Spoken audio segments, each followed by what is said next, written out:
చనిపోయాడు. కుటుంబాన్ని పోషించవలసిన భర్త, కుటుంబాన్ని చూసుకోవాల్సిన భర్త చనిపోయాడు.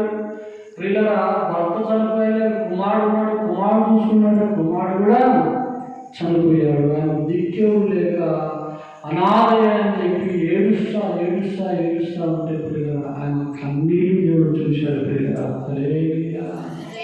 అమ్మా ఎందుకు ఏడుస్తున్నావు? అక్కడ ఉన్న వాళ్ళందరినీ ఆపి దింపాడు.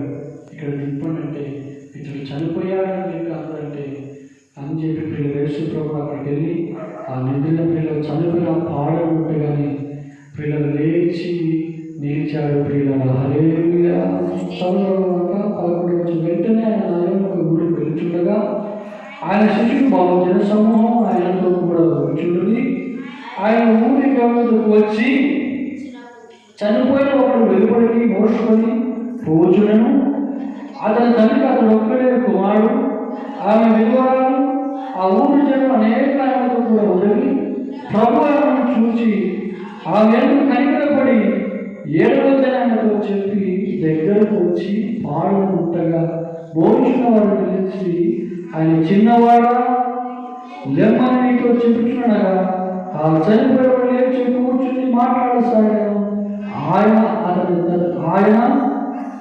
అతని తల్లికి అప్పగించిన అందరూ భయక్రాంతులైన గొప్ప ప్రవక్త బయలుదేరని చెప్పుకున్నారు. పిల్లల హల్లెలూయా. ఆయనకు ఆధారం లేదు, ఏ ఆధారం లేదు కాదు. అటువంటి ప్రతిసారి స్థితిలో ఉన్న తల్లి దగ్గరికి ఏడుస్తా ఉంటే యేసు ప్రభు అంతమంది ఉన్న పిల్లలు ఎవరి వైపు చూడలేదు కానీ ఆ తల్లి వైపే చూశాడు, ఆమెనే చూశాడు.